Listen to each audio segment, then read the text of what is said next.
Hi everyone. Today we're covering state elections in Germany.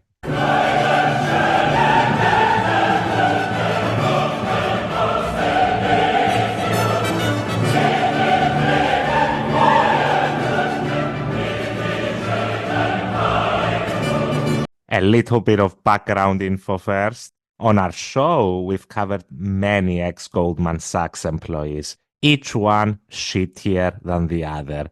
Today, we'll be covering a particularly putrid specimen, Alice Weidel, aka Nazi Barbie, co-chairwoman of the far-right Alternative for Germany. Spoiler alert, not a good alternative. The other co-chairman is Tino Kruppala, a suspiciously Italian-sounding fellow. The party, founded by a bunch of misguided economists who at this point would do better to focus on their own country's economic woes than its once bailout-needing neighbors, it rose to prominence by riding the wave of the backlash to Merkel's welcoming approach to Syrian refugees in 2015. It's progressively moved further and further to the right, and now they hate on pretty much anybody they don't perceive as German and do apologia for Hitler. You know, perfectly normal political stuff, no alarm bells ringing, no German Nazis anywhere, relax, relax. They have never managed to gain control of a state parliament in Germany, let alone the Bundestag. Yet with each passing year, they seem to get stronger, not weaker. Last EU Parliament elections, they came in second behind the center-right party, the Christian Democrats. And before we get to the state elections last Sunday in Saxony and Thuringia, just a little bit more background info, bear with me, folks. Now, the past few years have not been kind to Germany's economy. In fact, ever since Russia's invasion of Ukraine, the loss of that Russian gas to Germany's economy, coupled with cooling demand in the Chinese market, a major export destination for German manufacturers, and let's face it, some deeper underlying structural issues, because how else could you explain the German automobile industry, some of the biggest and most successful vehicle companies in the world, letting Elon run away with their lunch and not positioning themselves at the vanguard of electric vehicle production?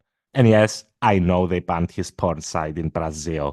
My regards to Lula. Where were we? Oh yeah, German economy doing pretty badly for a lot of reasons. People in general, not particularly happy. So far, so good or bad. And then, about a week ago, in Solingen, an asylum seeker from Syria stabbed 3 people to death and injured 8 others at a festival. There were no riots in response, possibly because Elon doesn't know German, but what we did have, perhaps unsurprisingly, was every politician in Germany going even further right on immigration, particularly on asylum seekers. For instance, the leader of the center-right CDU opposition party, Friedrich Merz, said Germany should stop admitting further refugees from Syria and Afghanistan in a letter on his website entitled Enough is Enough, which finally leads us to this Sunday, a week later after the stabbings, when elections were held in the eastern ex-communist states of Saxony and Thuringia, where, as expected, the Nazi Barbie's party did pretty well, coming a dominant first in Thuringia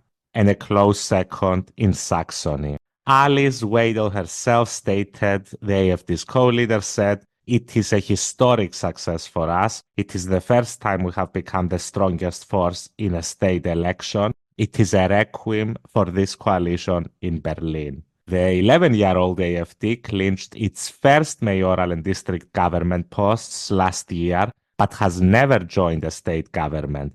The remaining democratic parties have voted to maintain a firewall of opposition to working with the AfD, keeping it out of power. And we had another important player that seems to have emerged as kingmaker from the ashes of the leftist Die Linke party, which is the left-wing but socially conservative, let me give it a go, Sarah Wagenknecht. Alliance, named after its firebrand leader, I assume Sarah Wagenknecht, which found that its calls for higher taxes on the rich, a tougher line on immigration and asylum, and an end to military support for Ukraine struck a deep chord in the East. As no party won an absolute majority, the 8-month-old PSW, Sarah's party, would prove key in talks of forming a government in both states, as it drew 11.8% in Saxony and 15.8% in Thuringia, third place in both. Sarah has a very eclectic set of beliefs. Some I agree with, mainly her left-wing economics. A lot I do not agree with, mainly the rest. She's definitely going to spice things up, that's for sure.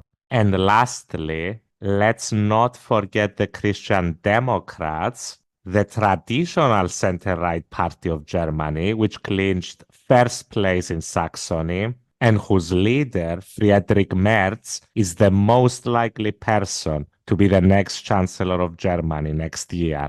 Oh, and just to take note, look at how abysmally bad the governing parties did in those two elections. Spirits certainly not riding high for Scholz. Oh, how low the once most successful Social Democratic Party in the world has fallen. Anyway, the pound shop Nazis are now demanding a seat in the coalition negotiations in those two states. Sunday's result in Thuringia marked the first time since the Nazi period that a far-right party has claimed the top spot in a state election, raising questions about how long the democratic parties can keep it out of power by refusing any cooperation.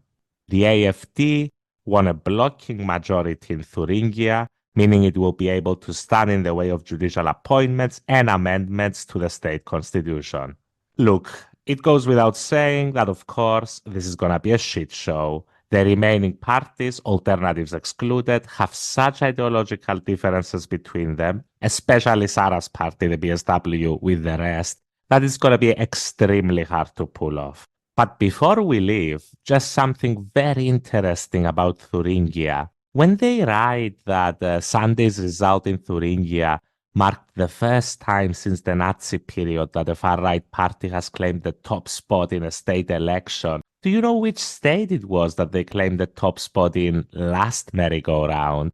Yes, it was Thuringia, again, where the Nazis first won power in a German state government in 1930, in what was then Thuringia, before consolidating control in Berlin 3 years later. Man, what the fuck is wrong in Thuringia? Is it the water? Is it the soil? Someone should be studying this shit. It's been almost 100 years now, guys. Give it a rest. It's not a good idea. But I mean, nothing ominous, right?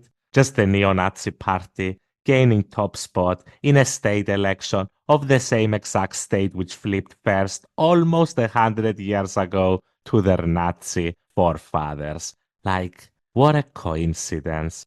Anyway, I'm sure it's not an augur of coming calamity. It's probably a nothing burger. So, Nazis in Europe, huh? Certainly nothing we haven't seen before.